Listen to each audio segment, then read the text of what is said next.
Okay, I think we can go ahead and start. Thanks for those who've been writing your introductions in the chat. For those who are coming in, we're just saying hi in the chat so we can start meeting each other. We'll have other spaces afterwards to connect a bit more and know each other in the breakout groups. For now, my name is Andrea Sangil. I'm the Executive Director of the Global Network for Popular Transportation. And we're really happy to have you all here in our second meet and greet this year.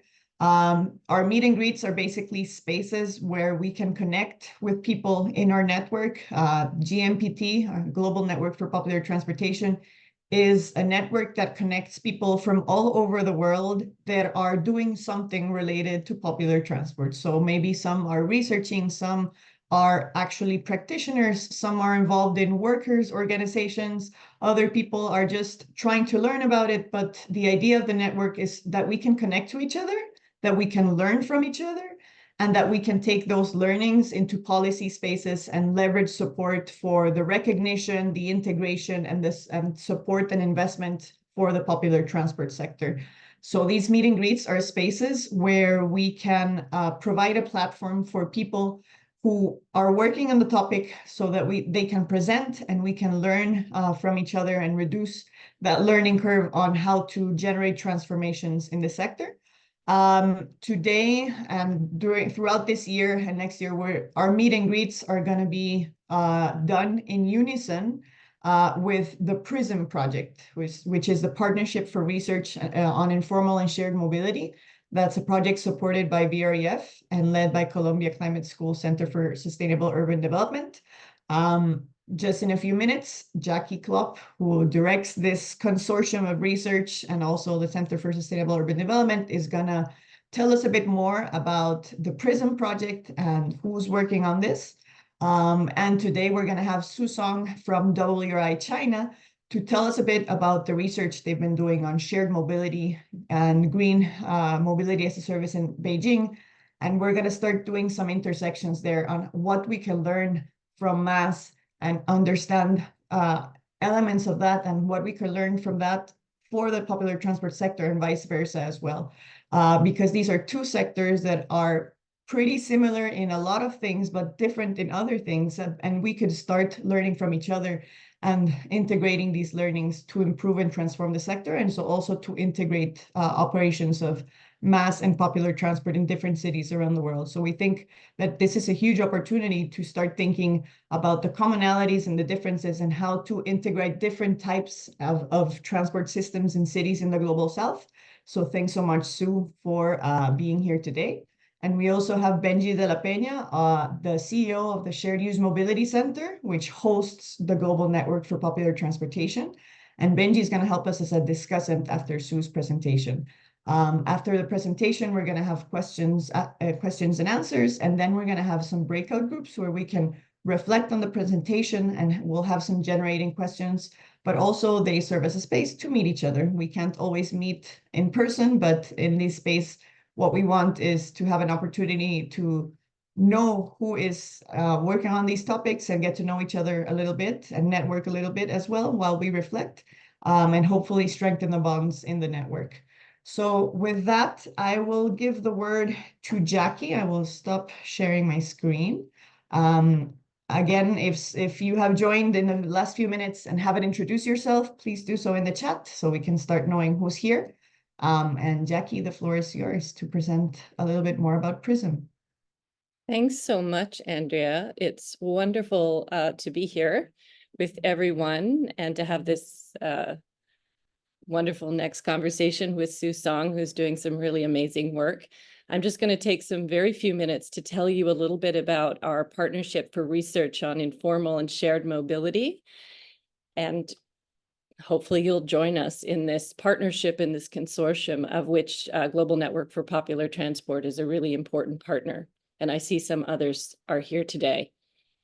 So as Andrea said, PRISM is a Volvo Research and Educational Foundation's funded global research consortium that really focuses on how to improve informal and shared mobility, particularly for low-income residents and their communities. So we have a very strong focus on equity engagement and also looking at the ecosystems around these important mobility services and systems. So that means all the different livelihoods and communities and people that are impacted and also drive these systems. And why do we do this? Because informal and shared mobility is really ubiquitous. It's a critical element of mobility systems and access across the globe, but it's often poorly understood, planned for, and invested in.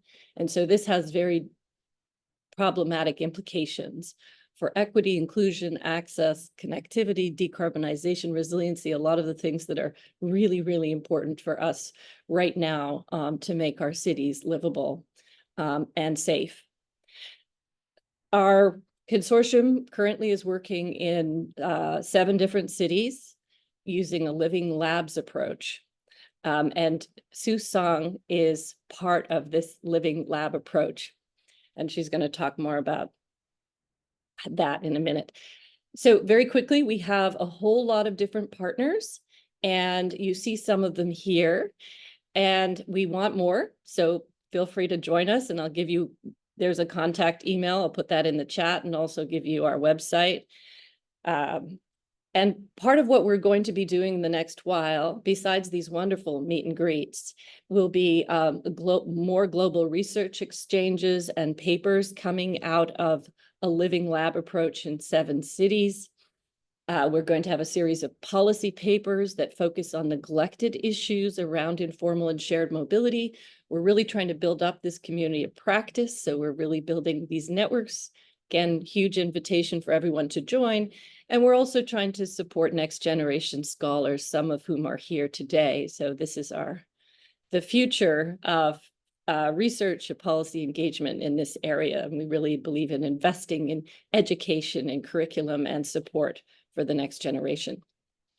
I'm not going to go into our theory of change, but I'm happy to talk about that more in our Q&A if anyone's interested.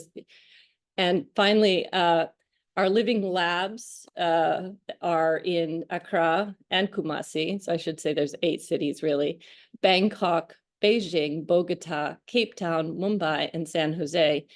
And we're really believing in a deep context sensitive approach to research and engagement, and also South-South cooperation, learning across different cities of the global South that face similar problems, and really building up this partnership for improvements. So I'm going to stop there, and I'm going to just give the floor to Sue Song, who's been doing some fabulous work in Beijing, and she'll talk more about that with us. So I'll stop there, and I'm happy to answer any questions about PRISM in the Q&A. Over to you, Sue. Thank you. Thank you. I'm gonna share my screen.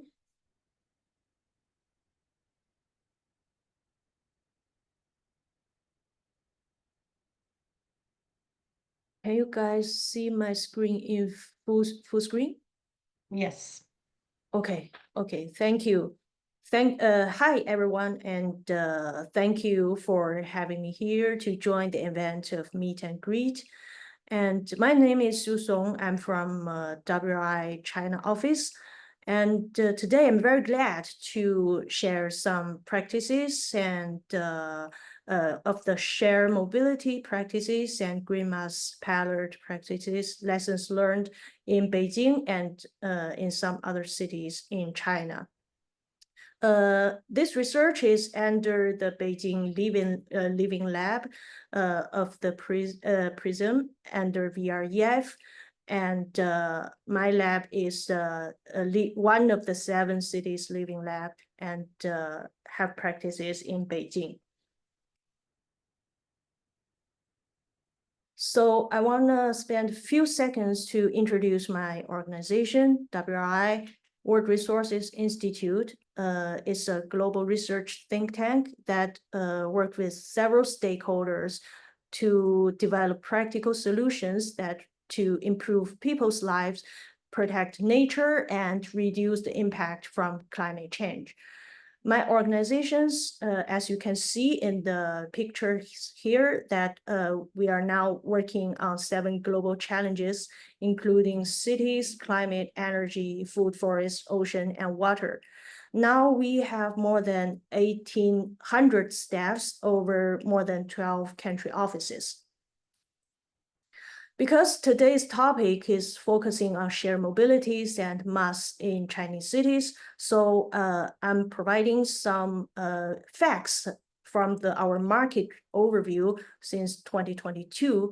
We can see from the 3 pictures here is they are the 3 most popular shared mobility services that has been operating in China. Ride sharing, ride hailing, and the middle one is dockless bike sharing systems, and the right part is the shared e-bike systems in China. All the 3 main shared mobility services systems combined with some other minor shared mobility services that altogether have serviced more than 30 billion riderships in China in 2022, that also have the over 200 billion Chinese yuan market revenue from ridership transactions. And for the ride sharing and ride hailing industry alone, that accommodate 6.5 million registered drivers in this industry. And all these shared mobility services in China have saved more than 12 million tons of CO2 emissions. We can see mainly focusing on dockless bike sharing and shared e-bikes. In the middle of the pictures and right of the pictures, we can see that both bike sharing and e-bike sharing systems in China have been working on 400 Chinese cities through 2021 and to 2022, that has, with a fleet size more than 15 million bikes, and with a lot of active users for dockless bike sharing system alone, they got 400 million active users and have daily ridership over 30 million, and also have the almost 1.7 million tons of CO2 reduction from dockless bike sharing systems. So for the Beijing Living Lab, the Living Lab is led by WRI China office, that I'm leading this Beijing Living Lab. And of course, we got several members and partners. We got partners from Chinese universities, for example, North China University of Technologies, and also have local key partners, for example, the partners of Beijing Transport Institute that has leading the Beijing Mobility as a Service pilot in the city. And of course, we have my 2 colleagues, Benjamin and Han from WRI Global Offices, and also some colleagues from other WRI local offices. And of course, we have recruited 3 next generation scholars from PhD and master candidates from universities. And of course, we also have close collaboration with industry partners. That's very important.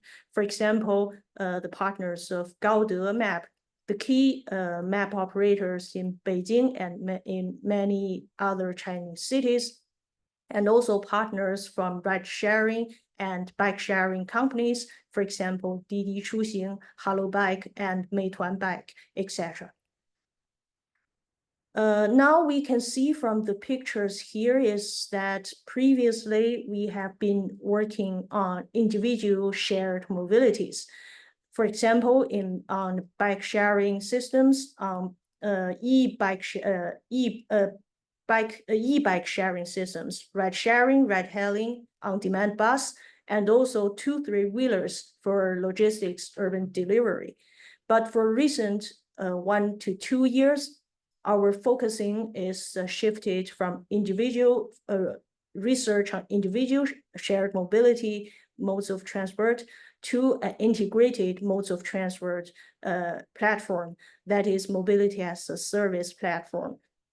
The philosophy under Chinese mobility as a service platform is try to integrate all these different kinds of mobility, shared mobility services with local public transport systems, which means for example, to integrate dockless bike sharing with the local bus and metro systems together. So that not only to physically link them, but also to integrate into information, road planning, and payment together in one platform to enhance the efficiency and provide customers more convenience and better accessibility. So because we are focusing on mobility as a service platform since 2019, we have been working with our local partners, Beijing Transport Institute and other players together to launch the first green MaaS platform in Beijing.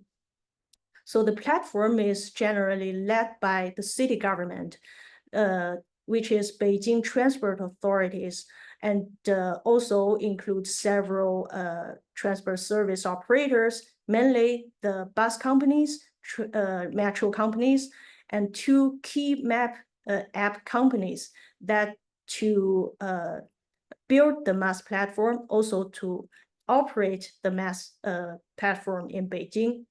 And currently, the MaaS platform has integrated almost all kinds of shared mobility services, and also the 2 public transport services, including bus and metro. And of course, with some other shared mobility services, such as ride sharing, and also the traditional transport services, such as the taxi. And this platform also have other stakeholders. For example, the Beijing local municipal of environmental and ecological bureau. The role of this government organization is help the MaaS platform to calculate the emission reduction from the green modes of transport and provide this carbon credit into the local carbon trading system, which I will introduce later. So here is some basic functions of Beijing Green MaaS pilot platform. We can see that basically the key vision of the platform is try to align with Beijing government's local low carbon transport development strategy, which is aimed to provide the customer integrated green, smart, and safe transport systems and enhance the entire level of service for their citizens. So the platform has the 4 functions of integrations. The first one is to provide integrated trip planning to connect integrate planning as for the trip as a whole, not only for individual modes of transport, but as the integrated transport as a whole. And the second one is to provide integration service of real-time information of different modes of transport, and also the congestion information of the entire road network. And the third one is the integration of the reservation to provide one-stop reservation systems for different modes of transport, and then finally a one-click payment. And another feature of this Beijing's Green MaaS platform is that Beijing's Green MaaS platform is the first MaaS platform in Chinese cities that to calculate the user's carbon reduction credit that is generated by the mode shift from private car or taxi to the green modes of transport. For example, metro, bus, and bike sharing systems, and connect the individual's green trip with the local carbon market. So here is the philosophy behind how this mechanism works, how to connect MaaS platform with the local carbon trading market. We can see from the pie chart here, if we start from the upper right slide here, is that the system is encourage their individual users to shift from the private car or taxi to the green modes of transport by a certain kind of discounting. And then the users of the platform, if the user of the platform change their behavior and finalize their trip, the system will automatically generate the carbon reduction potential for the individual trips. And then the system, in this case, Gaode Map, as a MaaS operator, will accumulate it, sum up all the individual trips together as a huge amount of carbon reduction potentials, and got these carbon reduction potentials be verified by the third-party organizations. For example, the organizations we are working with, the BTI, and then if the carbon reduction potential got verified, this will become the local carbon credit and can go into the local carbon trading market to get money from the local market. And then the Baidu Gaode Map, as the MaaS integration operators, platform operators, will get the money from the carbon trading market and then return back the money to each MaaS users who previously used the green modes of transport. That in turn encourage the individual MaaS users to continually use this green modes of transport within the platform. So you can see that loop is closed. The entire philosophy under the Green MaaS platform pilot in Beijing is to encourage their users to encourage the green mode shift in the platform and to reduce the emissions from their trips. So here I'm going to give a very simple example of how to use the MaaS app in Beijing and how to choose your route and try to get carbon credit, get benefit from your green trip. Sorry for the Chinese character, but here starting, I will have a very brief explanation of this.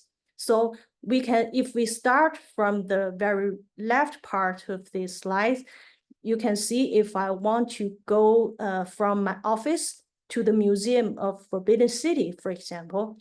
Firstly, I entered my origin place and the destination place in this app, and the system will generate automatically several types of options.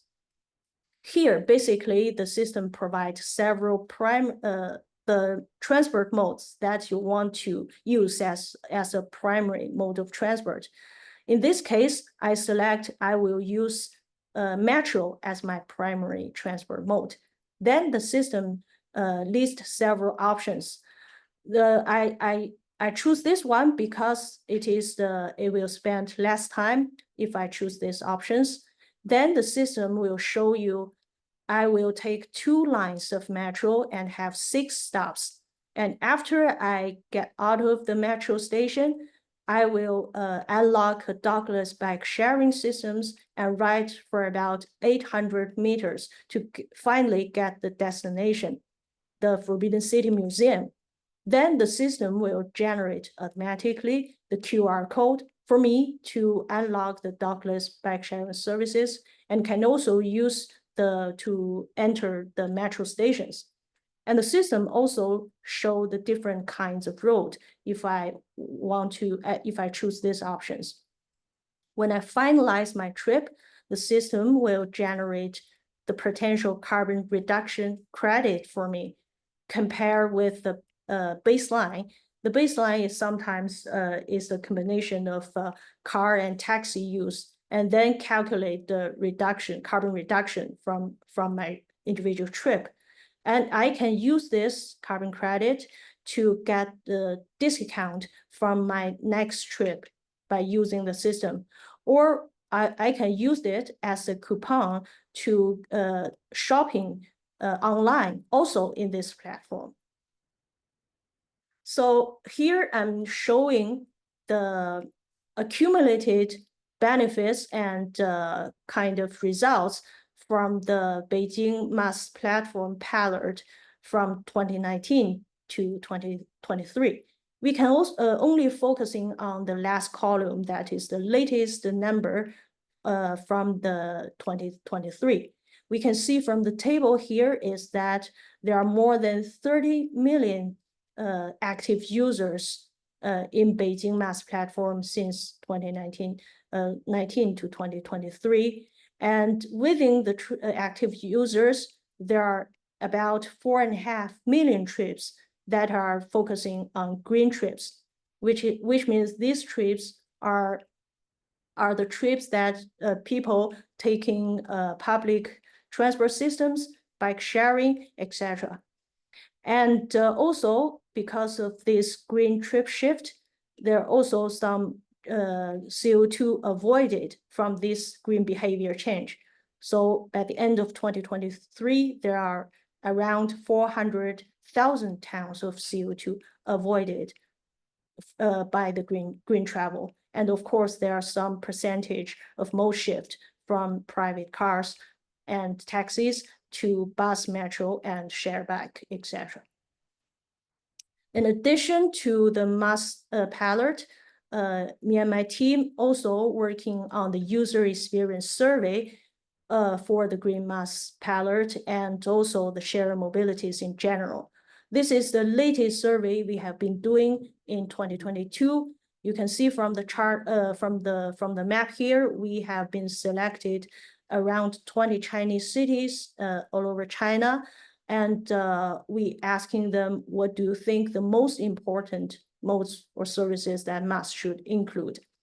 We can see from the bar chart here that there are most users think that the dogless bike sharing services, subway, bus, and ride sharing systems should definitely be included in the mobility as a service to provide integrated service as a whole.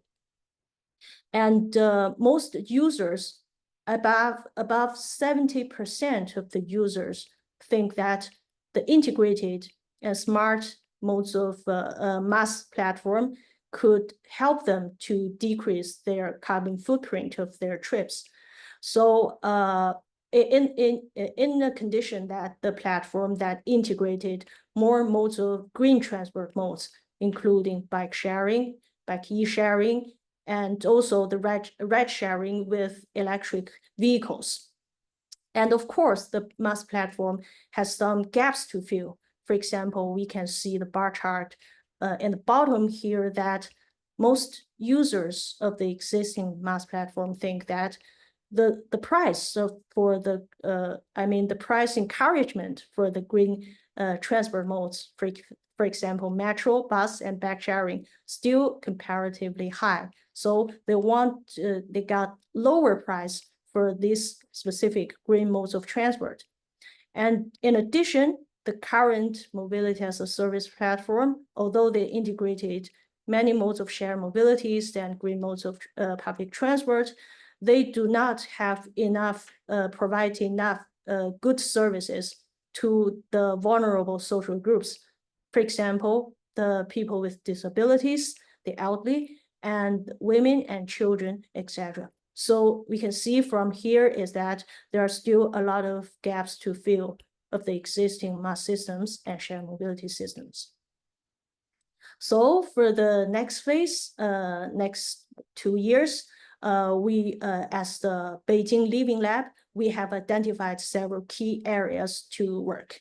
To make long story short, we're focusing on the area, firstly, the impact assessment studies, because we have found that the current studies on shared mobilities and mobility as a service platform lacks of comprehensive impact assessment research. So for the next phase, we are going to have some very comprehensive impact assessment of the indicators of social aspect, including equity, physical and mental health assessment, accessibility, safety, and environmental indicators, including carbon reductions, air quality improvement, climate resilience, and also the economic and financial impact assessment, including the financial sustainability of the shared mobility and MaaS systems itself, and also the job and economy accessibility and at level of service, etc.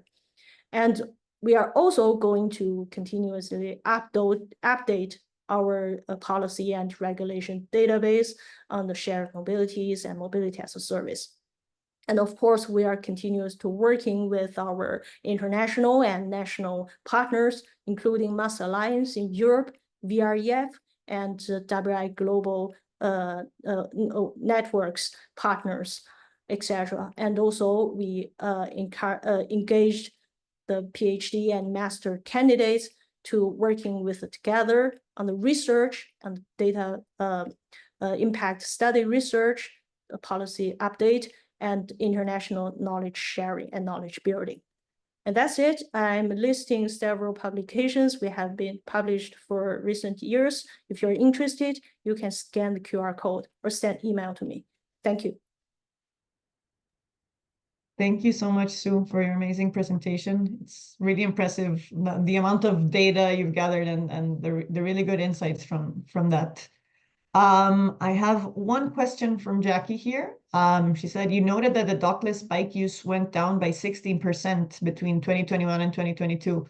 The question is if you have any idea of why it went down? Was it noted from data why it went down, and how the data is helping shape any policy to maybe rethink the price and incentives for low carbon mode use? You mean the ridership going down, right? Yeah. Yeah, that's because of the COVID. Because in general, the for every mode of transport, the ridership's going down, and because also the local government, for example, Beijing and some big cities, also require the provision of the dockless bikes.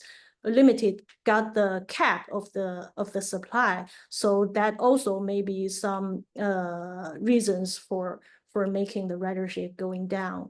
But I think after COVID, the number will go to a reasonable ridership and be stable after COVID. But there's truly a problem after COVID that people tend to choose the kind of, the ridership of the private car become increased, and the ridership from the dockless bike sharing and bus and metro going down. So many Chinese city governments try to stabilize this number or to re-encourage the ridership that back to the public transport systems and bike sharing systems. But it's still very tough to do this. I have a couple of questions by Benji on the chat, but I'm gonna put mine before because I think it will help frame some of the other questions there on the cost of the carbon credits. Usually when carbon credits are emitted, we need baseline information of what the behavior would have been if it were not shifted. So when people choose a bike, or if they choose, I don't know, to go by metro, how do you know that that trip would have been done by a car or private taxi otherwise? Do they have to answer that question? Or are we just assuming that if they're using these modes, they would have used a car otherwise? Thank you. That's a really great question. We got two sources of this number. The first is from the annual, we call it, this is done by the city government. They done several, every 3 years or 5 years they call it as the traffic statistics.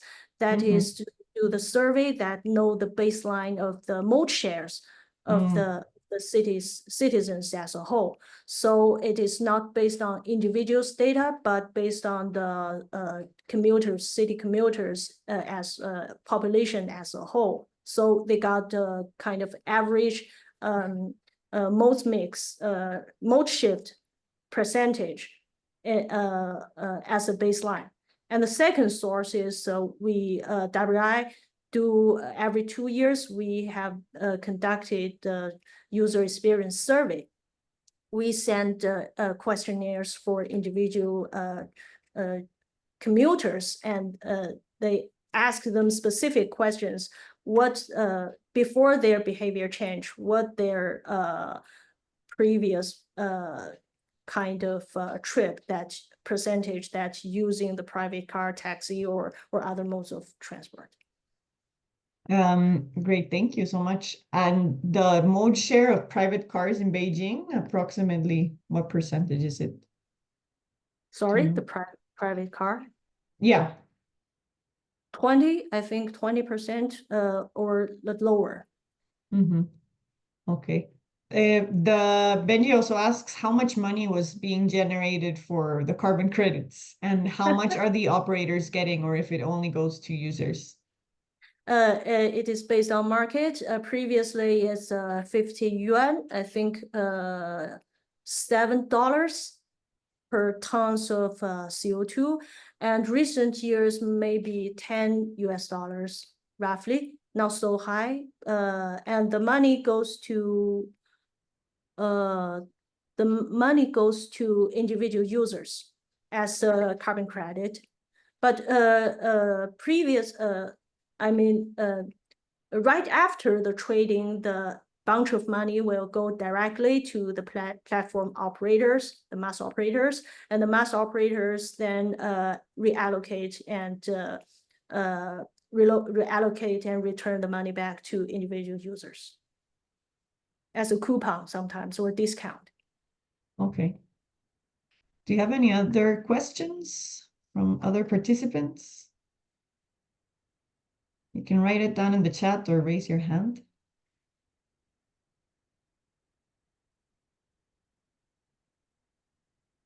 Not yet. Okay, then thanks, Sue. And there you go. Jackie says, I know you care a lot about equity and digital inclusion. Who's predominantly using MaaS and how to address exclusion there? Mostly the daily commuters. We have asked for our user experience survey, we asked more than 75 questions, including the ages. I think most middle-aged commuters use the mobility as a service platform.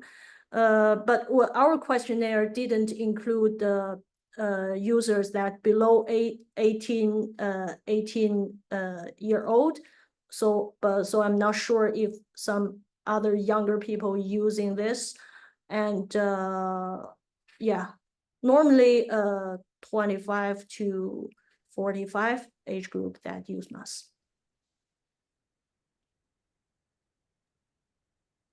We still have some time for a couple of questions, if anyone has any. Roger, go ahead. Thank you. Thank you very much for a really inspiring presentation. I mean, it's really very, very interesting.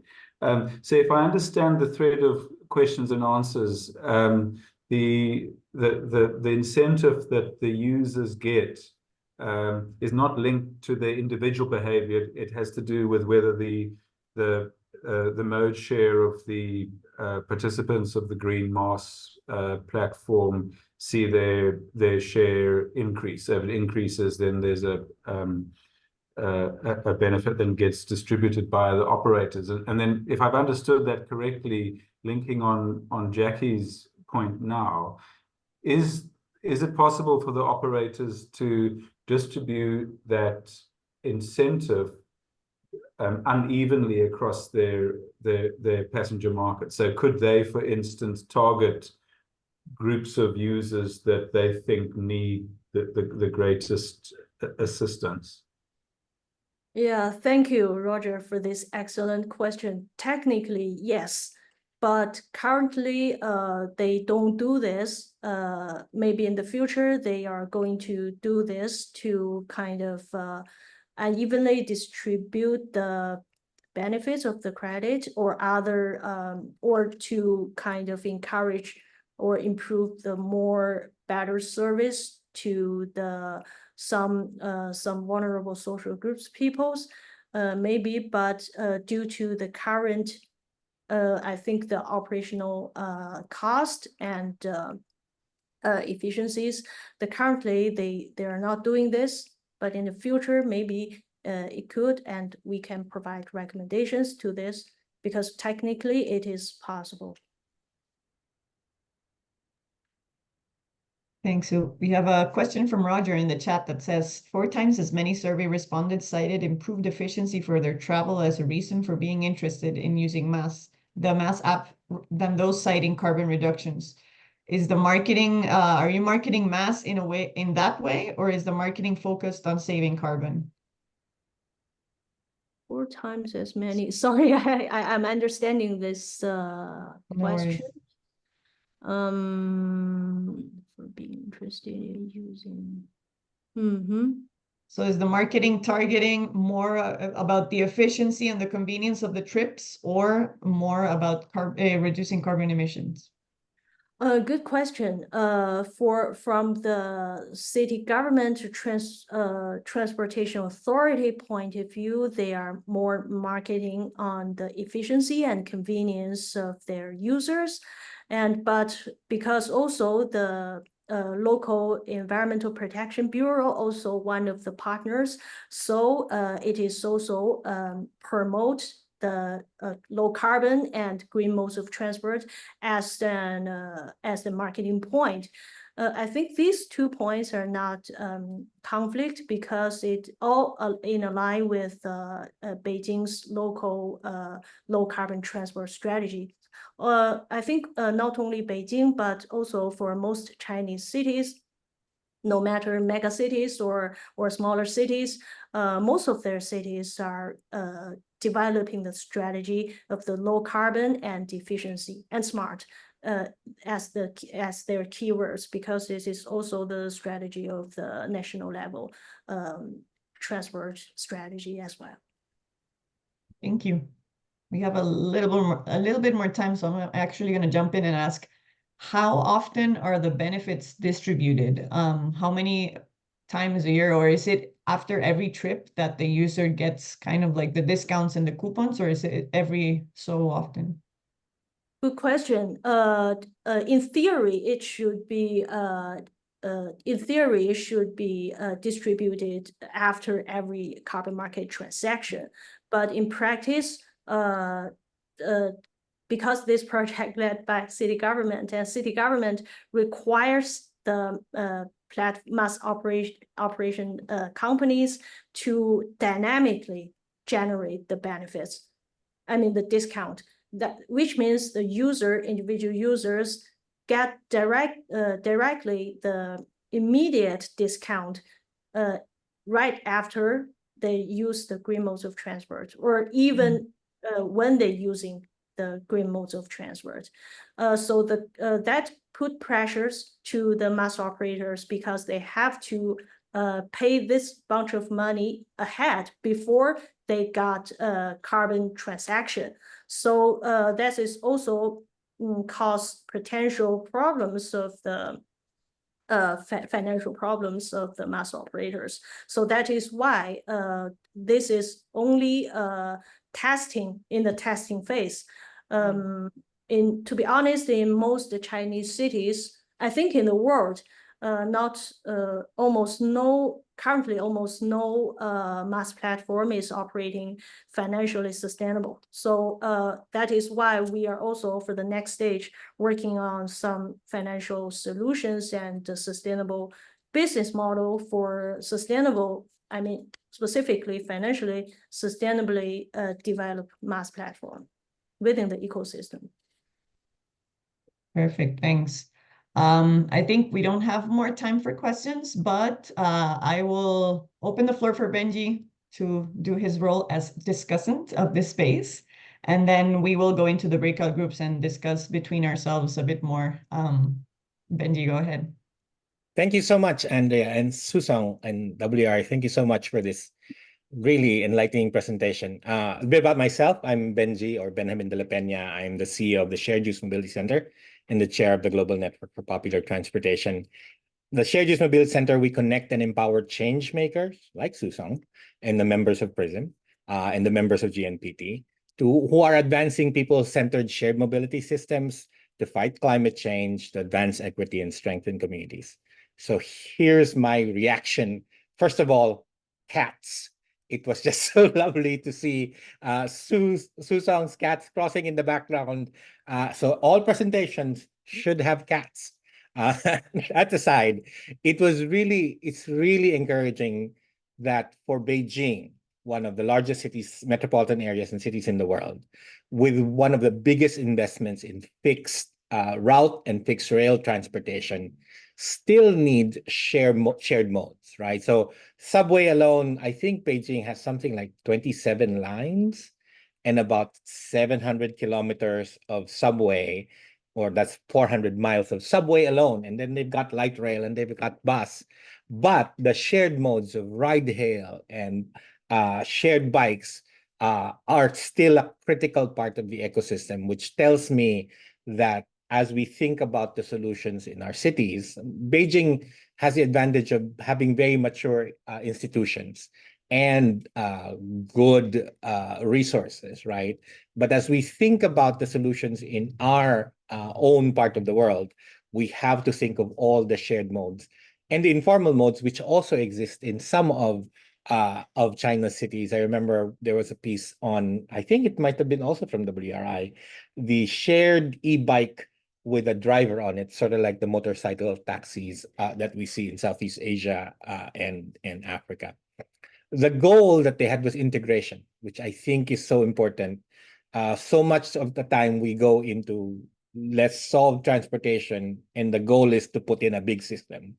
But if you proceed from a goal of integrating what's there, then it behaves very differently. I really like the carbon reduction incentives and the funding, or at least the incentives for the users from the carbon credits. And I think Roger Thiel's observation that for the user, what matters is the convenience, and the carbon credits are a sweetener, right? That you get value out of it. And also the price matters. Very often, again, when we go to other cities and we do a solution, we price out the solution, and then therefore the fare should be like this. And it should start from what are people willing to pay? And that should be the cost of the solution. And again, as Susong put it, it's still in pilot. So the resources really, really matter. I don't think any transportation system actually survives without public resources. So on all those things, thank you so much. And so what we're going to do now is we're going to invite all of you into the meet and greet part of the meet and greet, where we will break out into small groups of 3 or 4 or 5 people. It's going to be a little intimate. And then we're going to ask you if, Andrea, you can put up that slide. As you get into the breakout group, introduce yourself, right? Tell us a little bit about yourself. If you were able to catch the presentation, there were a couple who just came in now. What resonated with you? What was from the presentation, and why was that important to you? And then what are the learnings from shared mobility or the MaaS sector? What could that be useful in the work you are doing if you are working in popular transportation? And vice versa, if you're seeing things in your research or your understanding or your operation in popular transportation, what could MaaS learn from it?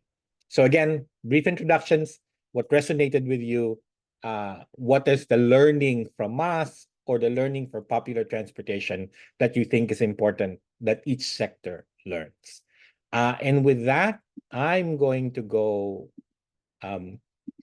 ask you all, and Hannah, is our Senior Director of Partnerships and Engagement, to send us out into breakout rooms. And how much time do we have on this one? We have 15 minutes. 15 minutes. Okay, so All if right. there are 4 of you, about 4 minutes each or so. Perfect. I'm going to open all the rooms now.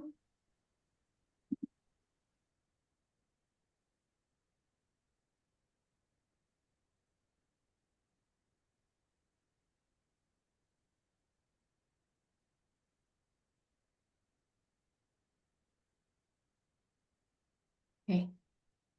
Okay, I'm gonna go. I was just checking who was in which one. Maybe I'll join room 2 because we have Benji's iPad there, but no one from our team. Oh, shoot, I didn't realize that. Okay. No worries, no worries. I'm Yeah. gonna join the, Okay, I'll be back I'll at be some here. point. See you. Thanks. Yeah.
Hey, Hannah, thanks.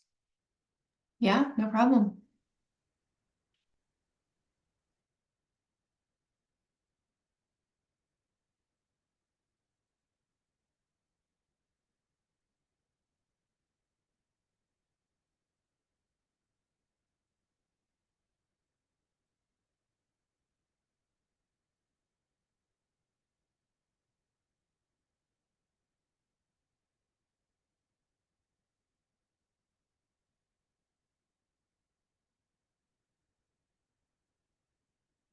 Is everyone back?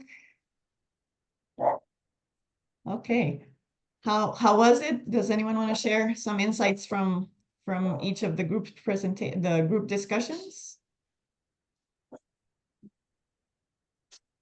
I'll have to call on Benji or Jackie if no one wants to to share from their group. But maybe someone else, since we have been the ones monopolizing the conversation throughout the session. I would love to invite Shreya or Shahan to say something about what we discussed. We were talking about Peshawar and Mumbai, and then in relation to MaaS and where those cities are at. Shahan or Shreya?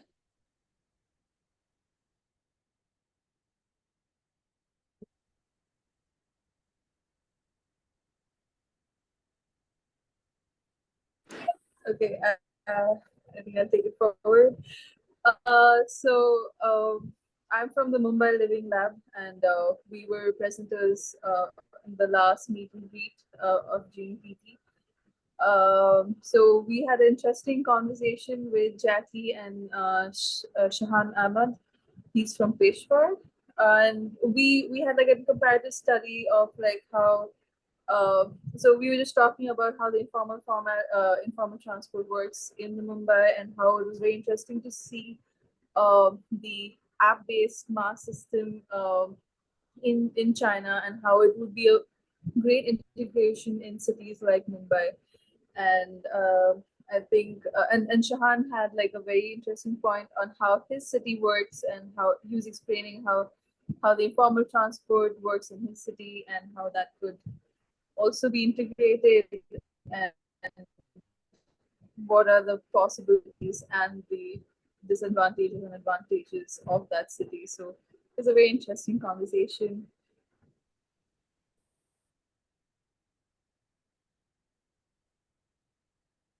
I mean, if Shahan has something to add, please go ahead. Yeah, thank you. Yeah, I mean, we started with that, but then I think we went on a tangent about how, like, for me, for example, how it works with informal transit in Peshawar, how on the scale of, like, on the government scale, it's prohibited on paper, but it's still living, it's still thriving, and the sort of like integration that we want.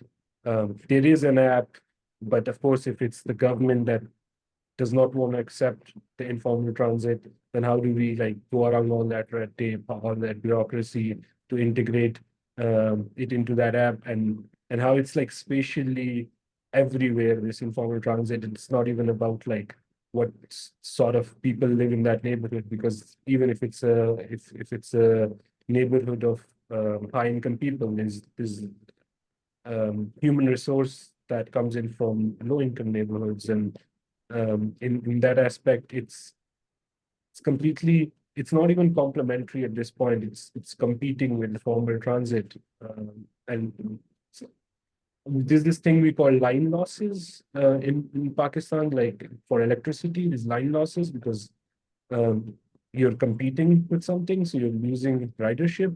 And we see that a lot in Peshawar, and there's a lot of potential for integration, and of course, app-based integration, but it's a lot of work to be done, a lot of convincing to be done.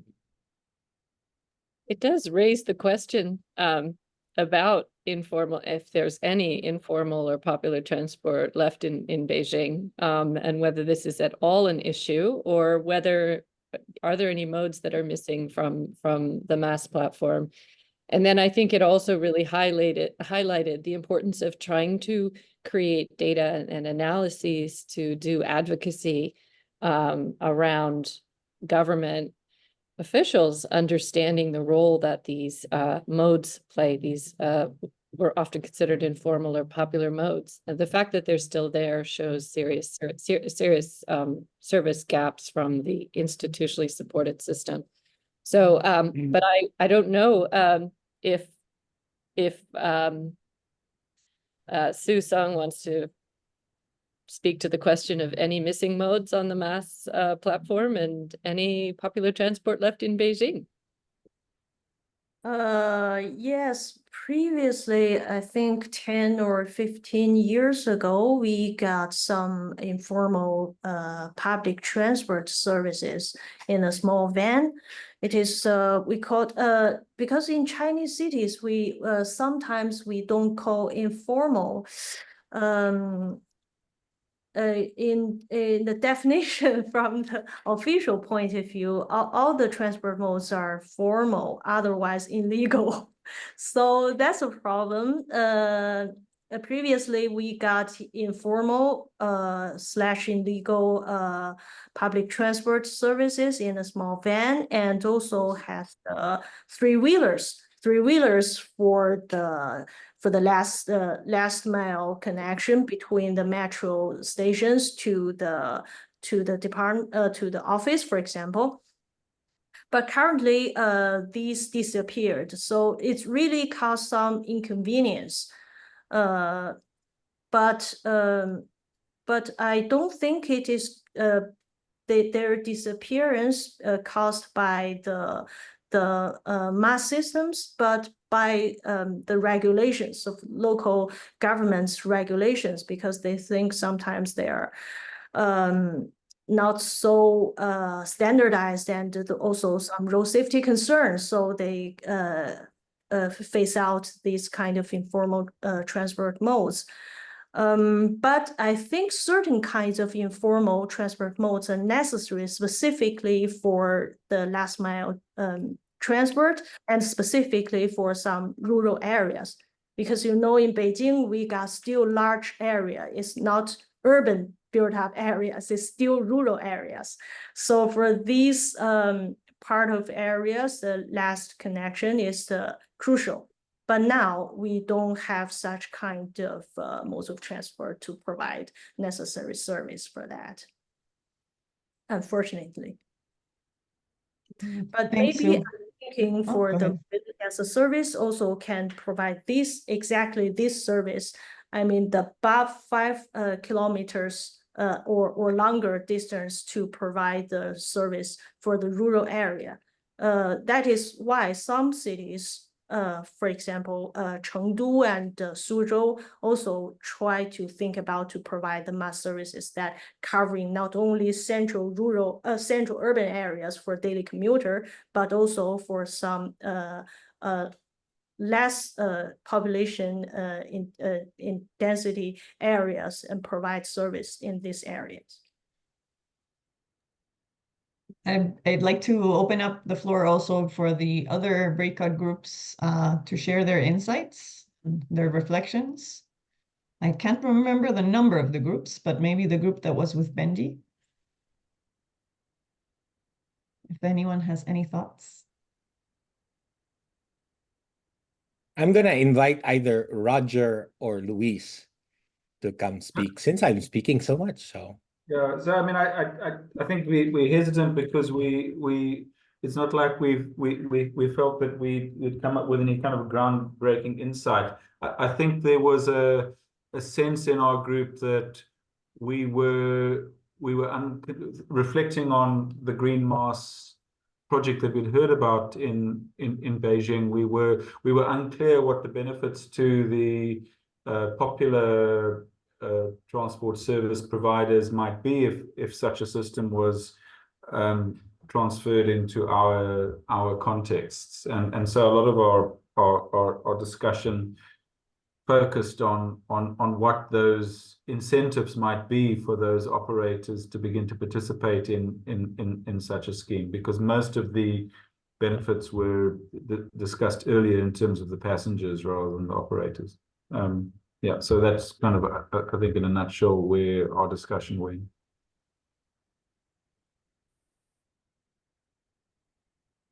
I might add that this is not something we discussed in the group, but what struck me was the computation for GHG reductions and carbon reductions, which then makes the case for providing incentives, which makes me wish that we really need that, and it's 2024. We still don't have it for popular transportation, and we need it. Right? It needs to be made as a case. I'll open up the floor to our other participants in the breakout group, but just to follow up on what Benji just said, I think one of the last things we were discussing in our group was that usually one of the main barriers to be able to improve popular transportation is the lack of subsidies and public investment in the sector. And usually the big barrier is we don't have any money and you're not paying taxes either, so we're not gonna be able to help you. But with this mechanism, it's really interesting because it's money that it's generated via carbon markets, so it doesn't have to be public funds.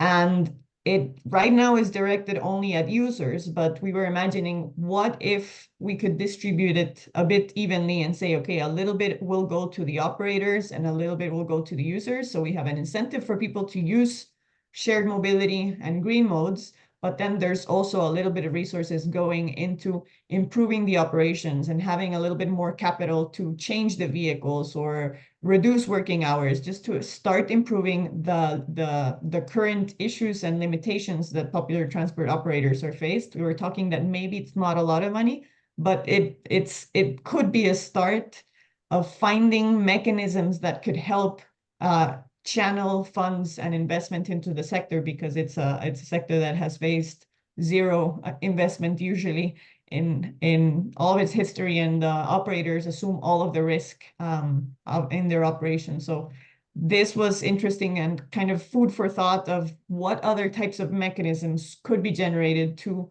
start channeling funds into the sector.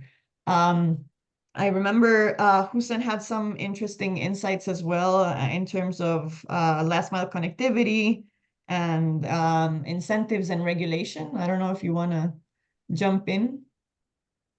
Yeah, so hello everyone. My name is Hussein, and yeah, we were discussing in our group that when these kind of models are being implemented, also in terms of like its application, say for example, in a country like India, where there is more of a federal system in place. So if one of the states in India decides to adopt these kind of system, because there is a centralized government that operates in India, I was comparing it to the context of US, where there is more of a decentralized system, how things generally functions in like adopting these systems across the states. Say for example, if there is a centralized scheme that incentivizes this, then it becomes easier for other states in India to like adopt these systems, as compared to like in a country like US, how would it function? So that was one of the things we were discussing. Thanks, Esteban or Joe. Do you have anything else you want to add from our group discussion?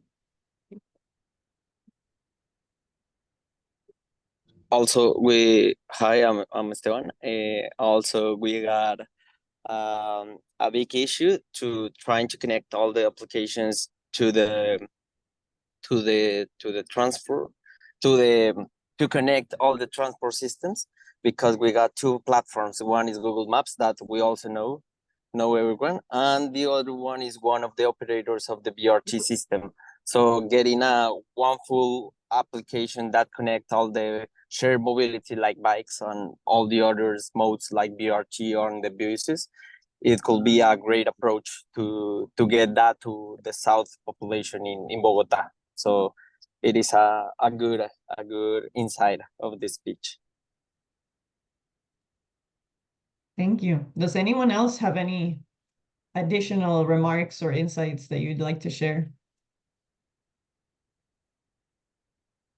I do have another question coming out of that very rich conversation, and that is, I am curious in the Beijing case, how operators feel about, being part of MaaS.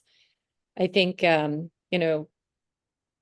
even if you're a popular transport operator and you can actually get more passengers by having more visibility of where you work or where you travel, and then, you know, that's sort of MaaS on steroids, right? Where you've got all of them there and connected. And so that's like that's a great service, and it can be of use for operators to get more business. So there's an incentive there. But I'd love to just hear more about how the operators are feeling about MaaS in Beijing, and whether they're, you know, some of them are obviously getting more business and maybe some are not. So I don't know if Sue could speak to that.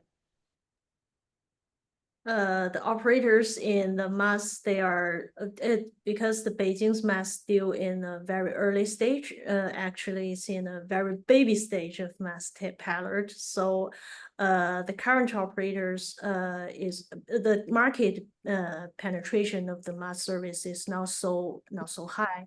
So the current operators, including the bus companies, metro companies, and transport network companies, bike sharing, ride hailing, still spend some money and time to test the result of the MaaS.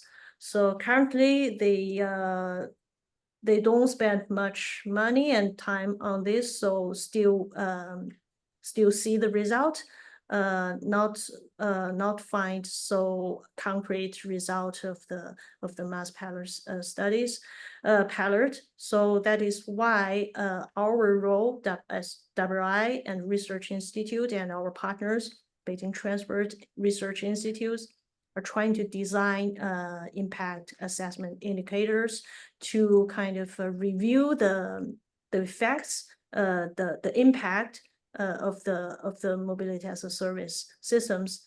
I mean, not only to the customers, but also more important, to evaluate the performance of the MaaS systems and cost benefit to the individual operators. For example, the ride sharing companies and the public transport service companies. And also to try to test maybe some different kinds of business models, because, you know, the current platform is not so beneficial. So we are learning from some practices from Europe cities that which have MaaS operating in their cities years ago, that try to not only provide MaaS service to the individual customers, but also to business. So it is trying to shift the MaaS service from to C to B. So we are currently we are testing this kind of service to link the MaaS operators with the big companies, starting from the state-owned enterprises that have the kind of very strict demand, high demand for their employees to reduce their employees' carbon footprint of their daily commuting. So to try to help these companies to reduce their scope 3 emissions. So they're looking for the solutions. So that is MaaS platform can provide different kind of green modes of transport solutions for their business, for the companies. For example, actually we are working. I'm trying to working this platform with WI China office to reduce the scope 3 China office organization scope 3 emissions. That could be a solution that can generate financial source to support the financial issues of the operators for the MaaS platform. And also another solution is to kind of working with local companies, local business. That's the case from Japan's MaaS platform, that to kind of land value capture, but not quite like, to kind of use the local business money to kind of finance the MaaS platform. But we are not testing this, but we're still trying to study this. Thanks so much, Sue. We're almost at time, and I think it's been a very rich discussion. I think the opportunity to be able to compare and learn from the MaaS sector and try to draw some lines towards the popular transport sector is also something that we hadn't done before. And I think it was very, very interesting to learn from the different sectors and share some ideas on how we could learn from each other. I think in general, one of the things that's most visible about the experience you've had is the importance of generating data to better understand a sector and better understand people's motivations and people's choices and why they decide to change their behaviors or use different modes. So I think in general, when we create these apps and not include popular transportation, it's an absolute missed opportunity to have more data and to understand a bit better how this is part of a transport ecosystem where it serves a role in connecting people between the different places that they need to go and between the different modes of transportation that they usually use, because it's not always only one mode that we use. We usually combine them. So it's really interesting to see how a platform like this is not only generating data and understanding of how people are moving, but also generating incentives to achieve that modal shift towards greener modes, and also generating a source of funding, which is usually the biggest discussion on how to improve transport in general, not only popular transport. So I think from here we get a little bit of food for thought of financial mechanisms, of how to create incentives, of what actually drives people. Maybe it's not just the carbon emissions, but the carbon emissions can be a way in which we can fund improvements in these sectors and improve connectivity and improve user information and improve knowledge and data that we can afterwards use to improve planning and policy and design of our systems. So we're seeing that this is generating a lot of those insights and information for better planning in this case, and maybe we can learn from that to start doing it in other places by integrating better all the information so that users can have a seamless trip and they can actually have incentives to do mobility in a better and low carbon way using different modes. From that, I also wanted to thank Sue and all of the other people who are joining in very late at night. Also, those who joined in very early in the morning.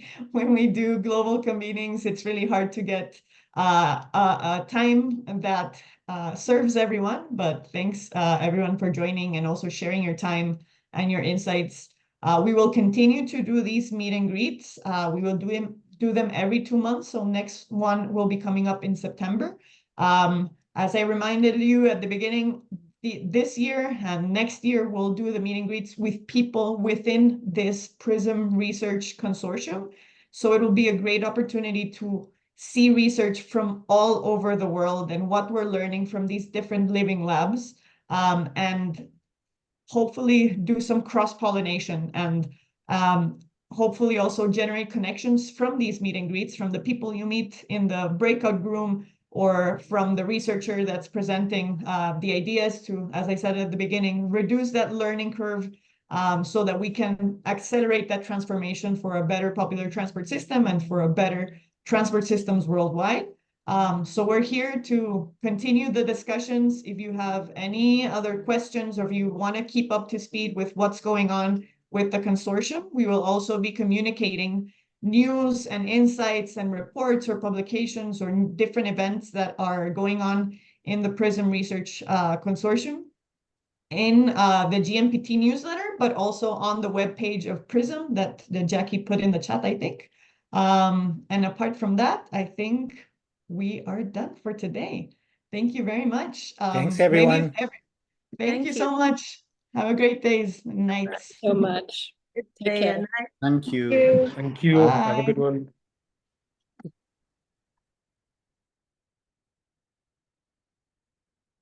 All right. Thanks.